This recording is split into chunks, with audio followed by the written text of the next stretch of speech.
FM news में स्वागत आपका। मैं मनीषा कौशल और बात सबसे पहले भारत निर्वाचन आयोग की। जसपुर में मतदाता जागरूकता कार्यक्रम चलाया गया, जिसके तहत मतदाता सूची में अपना नाम दर्ज कराने की लोगों से अपील की गई।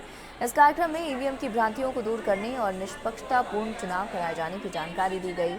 अब आगामी विधानसभा चुनाव को शांतिपूर्ण कराए जाने के लिए निर्वाचन आयोग पूरी तरह कमर कसता नजर आ रहा है। वोटर वेरिफिकेशन मशीन है। वहीं देहरादून से दिल्ली के लिए हवाई यात्रा करने वाले लोगों के लिए राहत की खबर सामने आई है। कोरोना काल के दौरान विस्तारा एयरलाइंस की फ्लाइट का संचालन बंद कर दिया गया था, जिसको एक बार फिर से यात्रियों की सुविधा के लिए खोल दिया गया है। पहली यात्रा को आज हरी झंडी दिखाई गई। राज्य में हवाई यात्रियों में इजाफा होने के साथ ही लगातार हवाई सेवाओं को विस्तार मिल रहा है। इसी महीने गो फर्स्ट विमान कंपनी की दिल्ली और मुंबई की हवाई सेवा शुरू हुई है। अब विस्तारा एयरलाइंस अपनी दिल्ली के लिए फ्लाइट शुरू कर रहा है। पिछले साल विस्तारा ने जॉली ग्रांट एयरपोर्ट से अपनी हवाई सेवाओं को शुरू किया था, जिसे बाद में बंद कर दिया गया। अब दोबारा से विमानन कंपनी अपनी हवाई सेवाओं को शुरू कर रही है।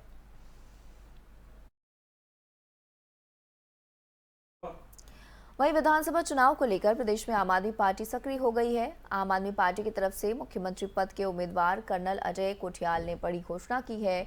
अरविंद केजरीवाल ने पहले ही ऐलान किया था कि श्रद्धालुओं के लिए मुफ्त तीर्थ यात्रा का आयोजन करेंगे।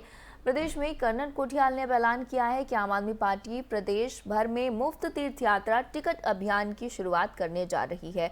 इस संबंध में पूरे प्रदेश में आम आदमी पार्टी के कार्यकर्ताओं ने मंदिर और गुरुद्वारे में जाकर पुजारियों और जत्थेदारों को यात्रा के टिकट वितरित किए। इसी को लेकर आम आदमी पार्टी नेता कर्नल अजय कोठियाल ने कहा कि आपकी सरकार बनाते हुए उत्तराखंड के लोगों को मुफ्त तीर्थ दर्शन कराए जाएंगे।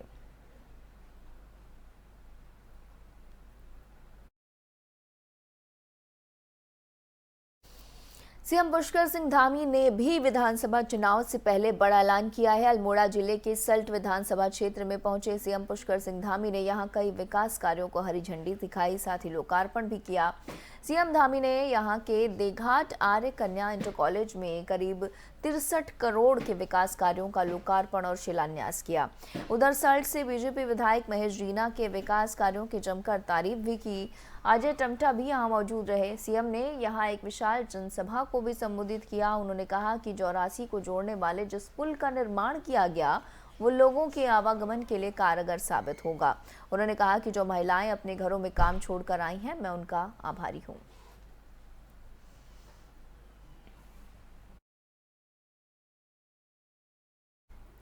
वहीं उत्तराखंड में एक बार फिर से कोरोना का ग्राफ बढ़ने लगा है। राजधानी देहरादून में इंदिरा गांधी राष्ट्रीय वन अकादमी में भिंड टर्म ट्रेनिंग के लिए पहुंचे 10 आईएफएस अधिकारी पॉजिटिव मिले। यहां एक हफ्ते के लिए आमजन और पर्यटकों के लिए रोक लगाई गई है। फिलहाल अगले आदेश तक कोई भी संक्रमित अधिकारी यहां से बाहरी क्षेत्र में प्रवेश नहीं कर पाएगा। देश भर के 48 आईएफएस अधिकारी मिड टर्म करियर ट्रेनिंग पर हैं। इससे पहले अधिकारियों ने लखनऊ में प्रशिक्षण किया, जिसके बाद एक हफ्ते दिल्ली में ट्रेनिंग चली। इसके बाद ये सभी आईजीएनएफ में साप्ताहिक प्रशिक्षण के लिए शुक्रवार को दून पहुंचे थे। दून के लिए प्रस्थान से पहले सभी का दिल्ली में कोरोना टेस्ट कराया गया था, जिसमें 10 अधिकारी संक्रमित पाए गए। आईएफएस अधिकारियों में कोरोना वायरस का संक्रमण पाए जाने के बाद अकादमी के ओल्ड हॉस्टल को माइक्रो कंटेनमेंट जोन बनाने का आदेश जारी कर दिया गया। करीब 5 महीने बाद दून में कंटेनमेंट जोन बनाया गया। अगले आदेश तक कोई भी संक्रमित अधिकारी यहां से बाहरी क्षेत्र में प्रवेश नहीं कर पाएगा।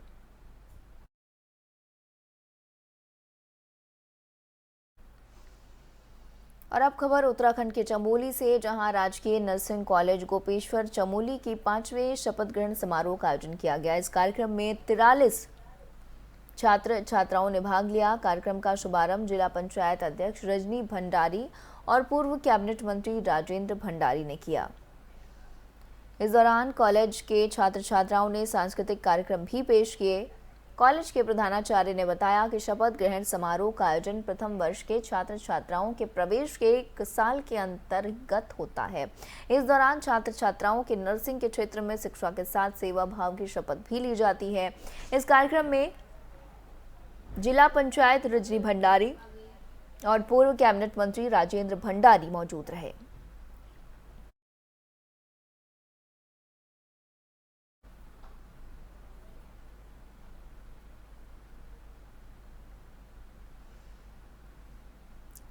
प्रधानमंत्री मोदी एक बार फिर उत्तराखंड के दौरे पर जा रहे हैं। प्रधानमंत्री का 4 दिसंबर को देहरादून दौरा तय हो गया है। लगातार तीसरे महीने होने वाले इस तीसरे दौरे से कांग्रेस में खलबली है।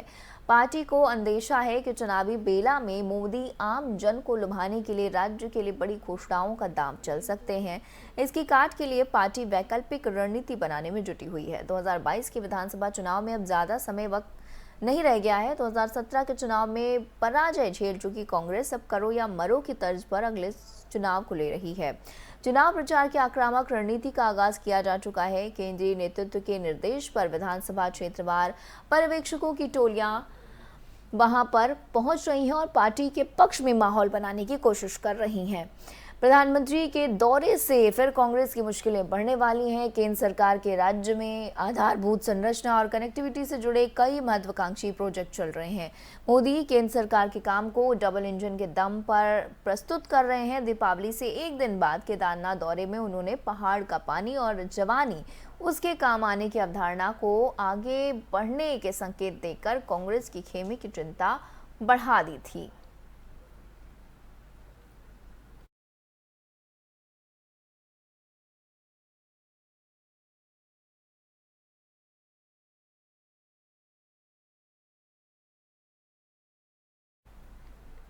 और एचपी कंपनी के एक नियमित कर्मचारियों ने प्रदेश सरकार के खिलाफ नारेबाजी करते हुए हल्द्वानी के बुद्ध पार्क से कालू साईं मंदिर तक कैंडल मार्च निकाला। कर्मचारियों ने प्रदेश सरकार पर आरोप लगाते हुए कहा कि सरकार लगातार युवाओं से रोजगार छीन रही है। कई दिनों से कर्मचारी अपनी मांगों को लेकर प्रदर्शन कर रहे हैं, लेकिन सरकार उनकी ओर कोई ध्यान नहीं दे रही है। यही वजह है कि आज कर्मचारियों ने सरकार के खिलाफ कैंडल मार्च निकाला। वहीं एचपी के कर्मचारियों के समर्थन में कांग्रेस भी अब आ गई है। कांग्रेस के वरिष्ठ नेता ललित जोशी ने कर्मचारियों को समर्थन देते हुए कर्मचारियों के साथ कैंडल मार्च निकाला। विपक्ष लगातार कर्मचारियों के साथ खड़ी है और आने वाले सदन में मुद्दों को उठाया भी जाएगा। ललित जोशी ने कहा कि सरकार की ओर से युवाओं को नौकरी से निकाला जा रहा है। प्रदेश सरकार को हम अल्टीमेटम दे रहे हैं। अगर सरकार ने इस हफ्ते में बेरोजगारों को रोजगार नहीं दिया तो वहां सरकार के खिलाफ उग्र आंदोलन खड़ा किया जाएगा। अभी इलेक्शन आने वाले हैं 2022 में और विरोध भी करेंगे। हम जो सरकार का विरोध भी करेंगे और अभी जैसे हमारे बड़े भाई साहब ने कहा कि विधानसभा सत्र जो अभी शुरू होने वाला है उससे पहले सारे बेरोजगारों को इकट्ठा करके हम एक बेरोजगारों की रैली का आयोजन करेंगे, जिससे इस सत्ता को जो सत्ता अभी नशे में चूर है इसे हम दिखाएंगे कि बेरोजगारों की अगर बात नहीं सुनी गई तो हम आपकी सत्ता जो आज आप गुरूर कर रहे हैं आप सत्ता पे, आपको सत्ता से आपको अगर हम सत्ता पे लाए हैं तो आपको सत्ता से हटाने का काम भी हम ही करेंगे।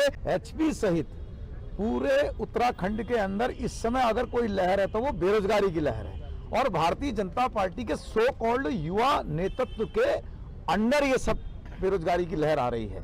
मैं पहले भी कहता था, आज भी कहता था, 3 ही व्यक्तियों को रोजगार मिला, त्रिवेंद्र सिंह रावत, तीरथ सिंह रावत और आज नाइट वॉचमैन के रूप में जो आए हुए हैं श्रीमान धामी जी। इसके अलावा ये सरकार सारे के हर प्रत्येक घर में एक एक 2-2 बेरोजगार छोड़ रही है। इस सरकार को अल्टीमेटम दे रहे हैं हम अभी प्रथम सप्ताह में, दिसंबर के प्रथम सप्ताह में इस पर बेरोजगारों और एचपी के समस्त सारे कर्मचारी जो लोग बेरोजगार बनाए गए हैं, जो लोग इसी हल्द्वानी के कई आप घर में चले जाओ, यहाँ बच्चे बेरोजगार हैं, इसको लेकर करके हम एक बहुत बड़ा प्रदर्शन सरकार के खिलाफ करने वाले हैं। उसकी ये आहट मात्र है। और वहीं राष्ट्रपति रामनाथ कोविंद 2 दिवसीय हरिद्वार दौरे पर हैं। कल से उनके इस दौरे की शुरुआत होगी। माना जा रहा है कि राष्ट्रपति कोविंद यहां प्रदेश के कई बड़े नेताओं से मुलाकात कर सकते हैं।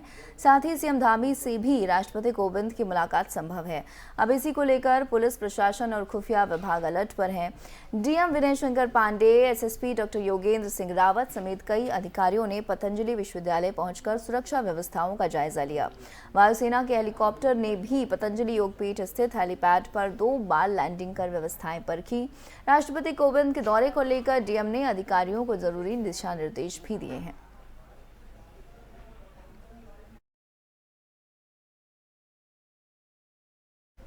उत्तराखंड की सरोवर नगरी नैनीताल में आम आदमी पार्टी ने प्रदेश प्रवक्ता प्रदीप दुमका, मंडल अध्यक्ष शाकिर अली और नैनीताल आम आदमी पार्टी प्रत्याशी डॉक्टर भुवन चंद्र आर्य के नेतृत्व में सभी धर्मों के बुजुर्गों के लिए तीर्थ यात्रा योजना का शुभारंभ किया।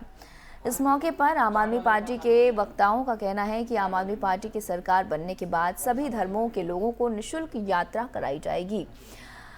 प्रदीप दुमका ने कहा कि हिंदू धर्म के लोगों को अयोध्या और 4 धाम यात्रा कराई जाएगी, तो वहीं मस्जिद में जाकर उन्होंने कहा कि अजमेर शरीफ की यात्रा भी कराई जाएगी।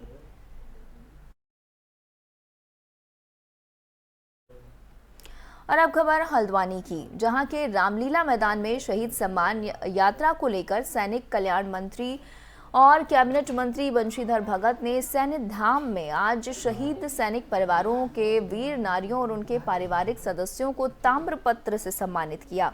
सम्मान समारोह में स्कूली बच्चों ने रंगारंग सांस्कृतिक कार्यक्रमों के माध्यम से देशभक्ति पर आधारित कार्यक्रम प्रस्तुत किए। शहीद सम्मान यात्रा को लेकर सैनिक परिवारों के लोगों ने इसे केंद्र सरकार का देश के सैनिकों के प्रति सम्मान बताया, तो वहीं उनका कहना है कि आज सैनिकों को जिस प्रकार से सम्मान मिला है उसके लिए वो पूर्व प्रधानमंत्री अटल बिहारी वाजपेयी और प्रधानमंत्री मोदी के आभारी हैं। गणेश जोशी का कहना है कि सैन्य धाम राज्य सरकार की परिकल्पना है, जिसे लेकर वो राज्य में रिटायर्ड सैनिकों और शहीद परिवारों के लोगों को ताम्रपत्र से सम्मानित कर रहे हैं। जहां शहीद परिवारों के घरों से ताम्रपत्र में भी इकट्ठा की गई मिट्टी को मसूरी विधानसभा के गांव गुरुकुल बनने वाले सैन्य धाम के लिए कुमाऊं से 20 दिसंबर को काठ गोदाम से सैन्य धाम के लिए भेजा जाएगा।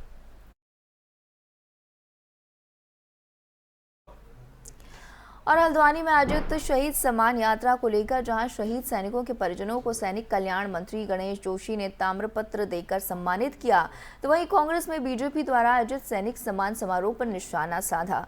कांग्रेस के प्रदेश प्रवक्ता ने कहा कि ये उनका राजनीतिक एजेंडा है। उनका कहना है कि शहीदों के परिजनों का सम्मान बीजेपी के इवेंट मैनेजमेंट के तहत किया जा रहा कार्यक्रम है। उन्हें रिटायर्ड सैनिकों की समस्याओं और सुविधाओं से कुछ भी लेना देना नहीं है। उनका कहना है कि राज्य की सरकार अगर सैनिकों के लिए इतनी हितैषी है तो उनकी समस्याओं का निस्तारण क्यों नहीं करती।